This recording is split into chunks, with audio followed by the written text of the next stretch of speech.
ditanya seberapa penting, ya sangat penting pendidikan agama. Jadi pendidikan agama itu menjadi pilar penting sesungguhnya untuk pembangunan bangsa, untuk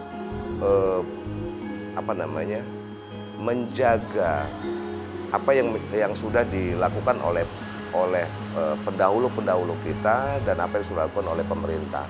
Karena dengan beragama tentu akan terjaga akhlak dan moral.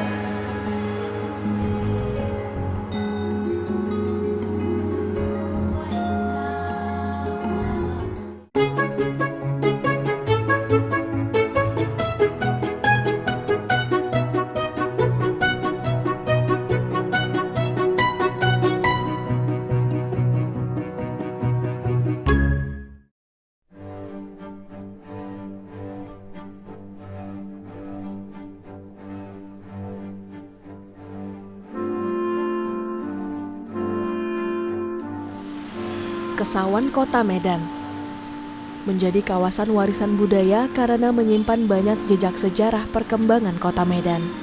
Di kawasan ini terdapat banyak bangunan lama bersejarah yang masih lestari. Salah satunya Masjid Lama Gang Bengkok yang berada di Jalan Masjid Kesawan.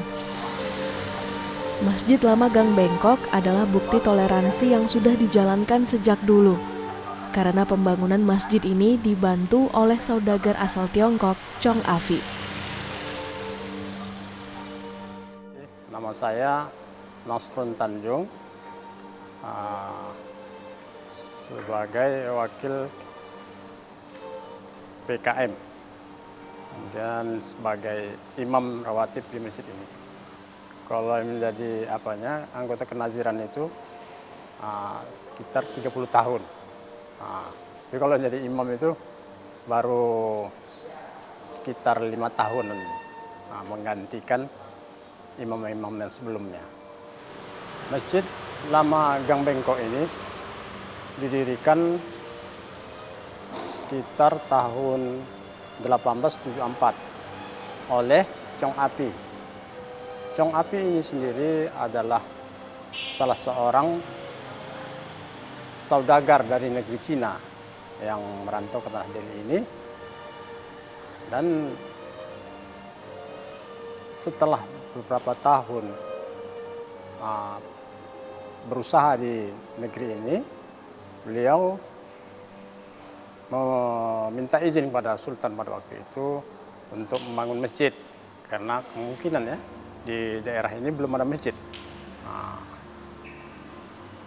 Setelah mendapat izin, beliau membangun masjid di tanah dari wakaf Datuk Haji Muhammad Ali.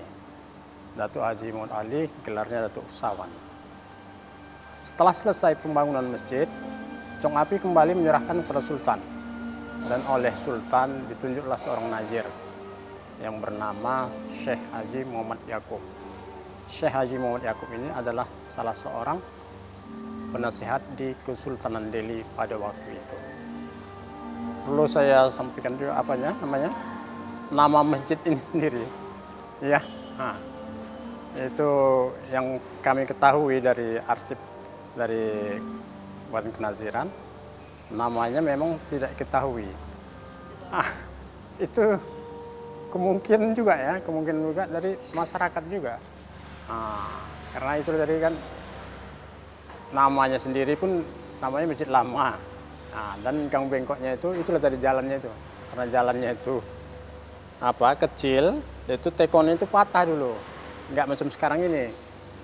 Itulah mungkin Gang Bengkok. Jadi Masjid Lama Gang Bengkok.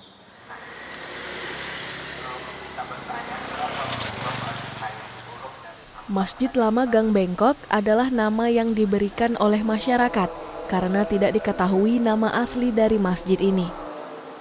Jika dilihat dari luar, arsitektur masjid tampak sangat kental dengan perpaduan budaya Tionghoa dan Melayu. Perpaduan dua budaya ini tidak terlepas dari sejarah yang mengisinya, sebab setelah Chong Afi merampungkan pembangunan, masjid ini diserahkan kepada Kesultanan Delhi, tepatnya pada masa pemerintahan Sultan ke-9, Sultan Ma'mun al-Rashid Perkasa Alamsyah. Oke, nama saya Solihah Titin Sumanti MAG ya, Dr. Solihah Titin Sumanti MAG. Saya di bidang pembelajaran sejarah Islam dan banyak fokus kepada mata kuliah sejarah peradaban Islam, sejarah pendidikan Islam. Nilai bangunan ini memiliki warisan Melayu. Kenapa Melayu? Karena pada saat itu berdirinya pada masa Kesultanan Delhi. Kesultanan Delhi adalah Kesultanan Melayu yang memang sangat syarat dengan nilai-nilai kemelayuan itu. Maka segala sesuatu yang didominasi, yang diberi recommended oleh Kesultanan, pasti dia memberi saran bahwa apa yang dibangun agar mengikuti pola-pola yang digunakan oleh Kesultanan pada saat itu. Kuning, hijau, corak bunga-bunga di pagar-pagarnya, itu semua ada corak-corak Melayu yang itu memang muncul pada masa Kesultanan Delhi itu sendiri. Jadi mengikut dengan Kesultanan. Seandainya pada saat itu bukan Kesultanan Delhi, barangkali bangunan itu juga berbeda, barangkali. Tapi asumsinya begitu, Kesultanan Delhi berkuasa, maka segala yang terbentuk pada masa Kesultanan Delhi semua mengikut pada Kesultanan Delhi. Ya, itu jelas. Arsitektur dari Masjid Lamagang Bengkok ini perpaduan dari Cina. Bisa kita lihat dari atapnya. Kemudian dari ornamennya dan warnanya, warna dari apa? Cat dari apa ini? Itu warna hijau dan kuning. Kemudian dari apa di dalam itu ada juga apa namanya? Bentuk apanya? Bentuk mihrab imam itu seperti Eropa, pintu-pintu di Eropa. Kemudian dari kubah apa menaranya dari Timur Tengah. Dan ini dulunya pintu ini bentuknya pun seperti kubah itu juga dari kayu. Ini sudah di apa? Karena lapuk itu kan. Kalau dindingnya sendiri ini dulunya tembok gini. Biasa macam ini asli, masih asli dia. Sekarang ini diganti marmer. Menjadi salah satu bangunan bersejarah yang telah ditetapkan sebagai cagar budaya pada tahun 2023 lalu. Masjid ini masih mempertahankan sekitar 80% bangunan asli dan benda-benda bernilai sejarah lain. Benda-benda ini pun masih digunakan untuk keperluan ibadah umat muslim hingga saat ini. Selain mimbar khatibnya, kemudian muazin, kemudian 4 tiang yang di dalam ini, dalam ruangan masjid, dalam ruangan utamanya, kemudian ada yang di bagian atas, ada ukiran-ukiran yang tidak putus itu. Bisa kita lihat nanti di dalam. Inilah salah satu peninggalan dari Masjid Lamagang Bengkok, Medan. Ada 4 tiang. Kemudian mimbar khatib ini. Ini masih dari pertamanya sampai sekarang ini masih tetap seperti ini. Ini dipakai waktu Jumat. Jumat yaitu khatibnya naik di atas ini.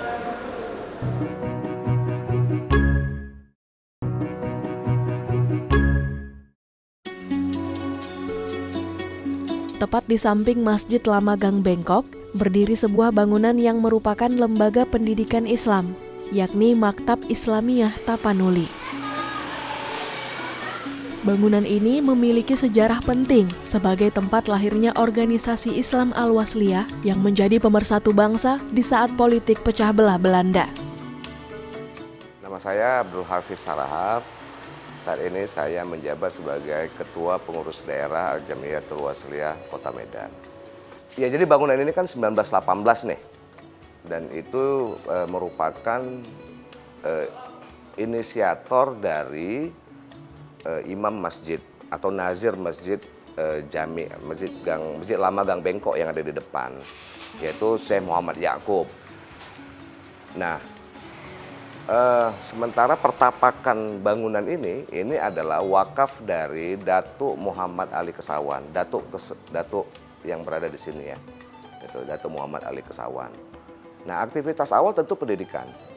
Jadi di Maktab Islamiyah Tapanuli ini adalah proses pembelajaran.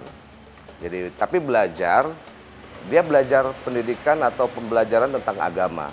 Yang dibahas itu adalah pelajaran-pelajaran tentang fikih, tafsir, gitu ya, nahwu, shorof dan lain-lain yang semuanya itu berbasis pada kitab-kitab Arab. Al-Wasliyah ini memang benar fokus utamanya adalah salah satunya adalah pendidikan, tapi pendidikan yang berdasar atau berbasis pada pendidikan agama. Ya tentu saja pada masa itu, saya kira sebelum tahun 1930, anak bangsa ini, bahkan Indonesia saya kira belum ada ya. Gitu ya. Jadi anak-anak bangsa ini, anak Nusantara yang berada di Sumatera Timur pada saat itu kan tentu butuh pendidikan. Di samping juga masyarakat punya kesadaran untuk menyekolahkan anak-anak mereka. Tapi kan nggak mungkin nih, karena yang bisa sekolah itu hanya anak-anak bangsawan. Karena yang memiliki sarana pendidikan itu kan pada saat itu hanya pemerintahan Belanda. Yang bisa sekolah di situ ya tentu anak-anak Belanda, tentu anak-anak bangsawan. Sementara rakyat-rakyat pribumi lain, ini kan nggak bisa sekolah nih. Maka ini menjadi sebuah trigger lah saya kira ya, gerakan yang lahir dari masyarakat untuk mendirikan pendidikan.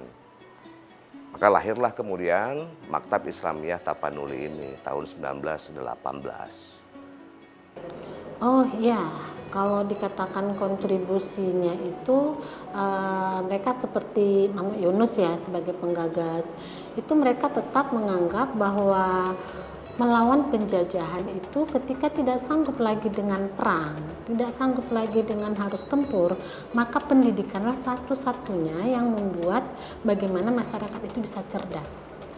Jika cerdas masyarakatnya berarti akan mampu memilih, akan mampu bernegosiasi, akan mampu melihat mana yang harus diperjuangkan. Kalau untuk berdiri Al-Wasliyah ini tentu gini, saya mundur sedikit ya. Jadi Al-Wasliyah itu berdiri 1930. Sebelum Al-Wasliyah berdiri, itu dibentuklah sebuah aktivitas diskusi yang kemudian dikenal dengan nama Debating Club. Itu tahun 1928. Nah, 1928 artinya yang melakoni Debating Club itu adalah pelajar dan guru-guru yang ada di Maktab Islamiyah ini.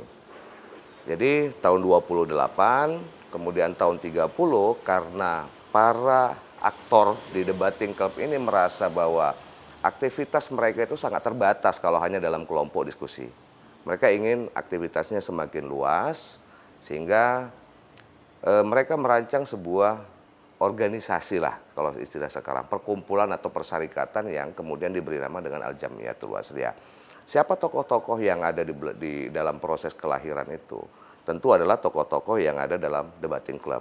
Itu antara lain adalah ada Ismail Banda namanya.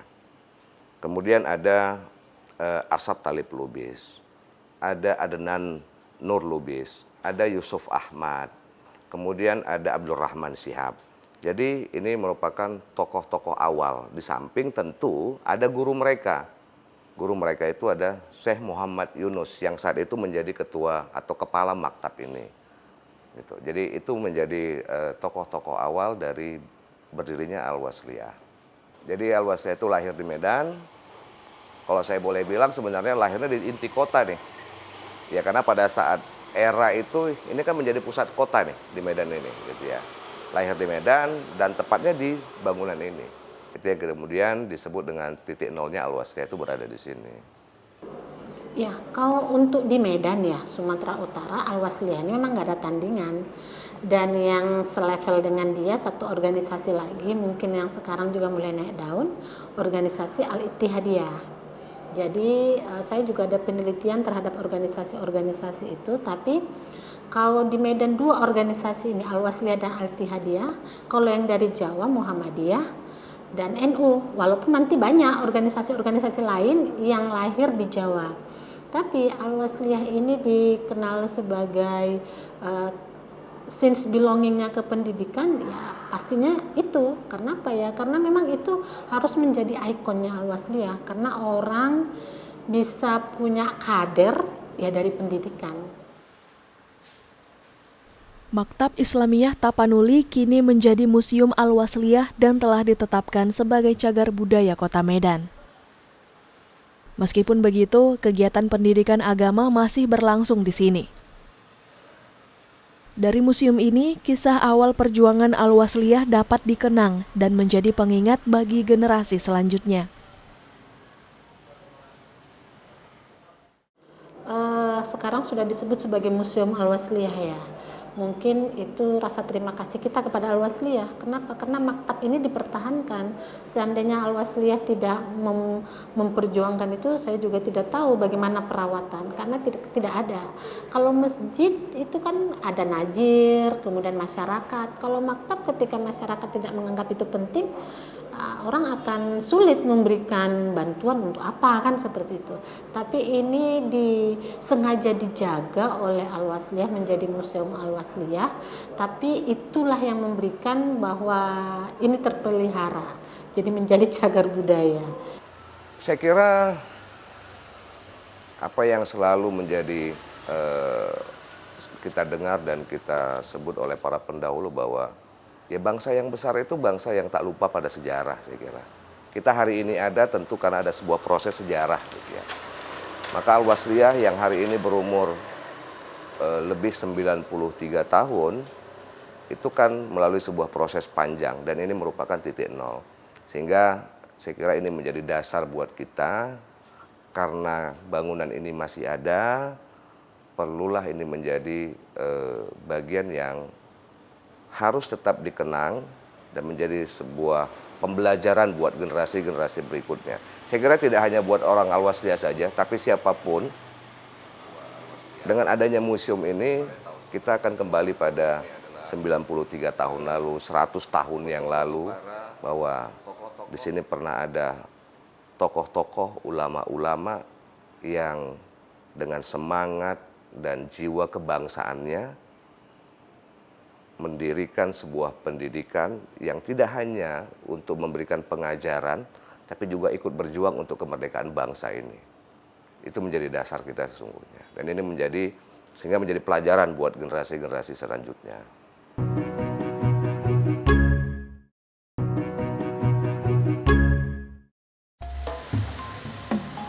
Masjid Lama Gang Bengkok dan Museum Al-Wasliyah menjadi saksi sejarah penting bagi toleransi dan pendidikan di Kota Medan yang telah terbangun sejak lama. Dua cagar budaya yang juga menjadi warisan dan pengingat terbaik untuk tetap memelihara kerukunan antar umat beragama serta meningkatkan mutu pendidikan demi masa depan. Jadi harapan saya ya, sebelaku mungkin sejarah Islam untuk di Kota Medan ini, kita ingin membuat Sumatera Utara, khususnya Kota Medan ini menjadi masyarakat yang berperadaban, berbudaya. Itu tidak bisa tidak meninggalkan apa yang sudah ditinggalkan warisan terdahulu. Untuk menunjukkan sebuah masyarakat di kota itu, di suatu kota adalah apabila dia menjaga warisan-warisan budaya itu. Oleh karena itu, apakah warisan budaya itu dari manapun agamanya, sukunya, bangsanya, itu menunjukkan bagaimana corak masyarakat itu ke depan. Pasti masyarakat Kota Medan itu masyarakat yang memang dia bisa berada di tengah masyarakat yang multikultural.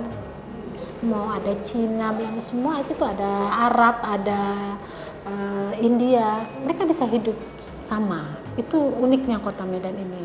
Kota Medan ini ya kalau mau dikatakan sebagai masyarakat multikultural, ya karena bisa hidup berdampingan. Makanya di samping masjid ini sebagai tolak ukur sejarah, memang harusnya ini pemerintah menganggarkan lah supaya ini tetap bertahan sama dengan masjid-masjid yang lain karena memiliki nilai sejarah. Nah, begitu juga dengan maktab.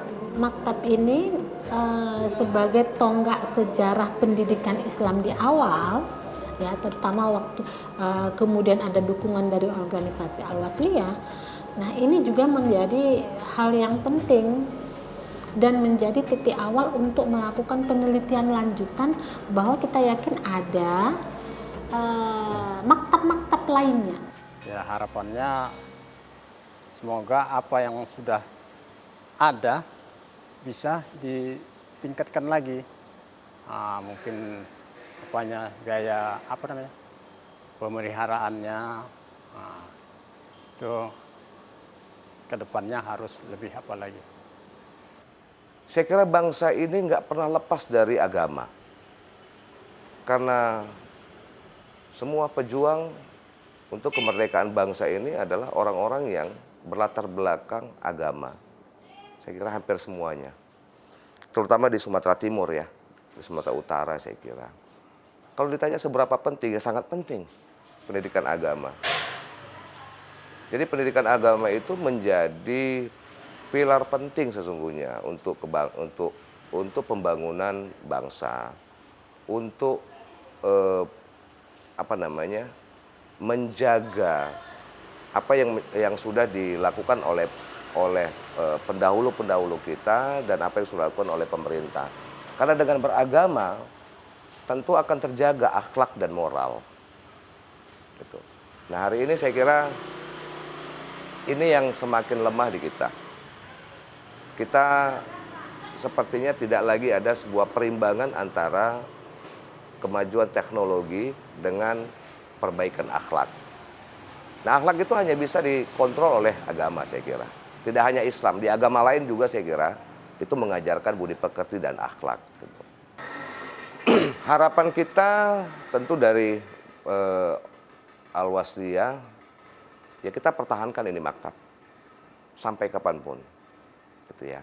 Tapi tentu kita akan terus berkolaborasi dengan pihak-pihak terkait, dengan pemerintah dan dengan banyak pihak yang tetap bisa menjadikan museum ini tetap menjadi museum situs sebagai nilai sejarah titik nol lahir pergerakan dan perjuangan Al-Wasliyah yang sebentar lagi saya kira sudah masuk 1 abad ini Al-Wasliyah. Ini adalah foto Ismail Banda yang salah seorang pendiri Al-Wasliyah dan pernah menjadi ketua, tepatnya ketua pertama Al-Wasliyah.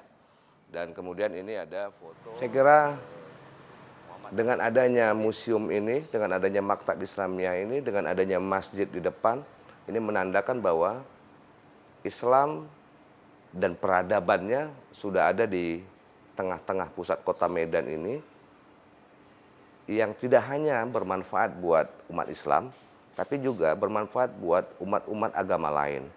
Karena tentu saja di wilayah Kesawan ini kan sangat heterogen ini kehidupannya. Beragam agama, beragam suku. Jadi yang menarik sebetulnya kalau mau lihat di museum ini dan Maktab Islamiyah ini ada di tengah-tengah heterogenitas masyarakat dan masih utuh sampai hari ini. Ya saya kira buat masyarakat di sekitar sini dan siapapun ya marilah sama kita jaga museum ini karena ini bukan hanya milik Al-Wasliyah saja, tapi ini tentu milik bersama untuk sama-sama kita rawat dan menjadi pelajaran penting buat kita bahwa dari titik nol ini, dari titik nol Al-Wasliyah ini pernah lahir tokoh-tokoh yang ikut memperjuangkan kemerdekaan bangsa.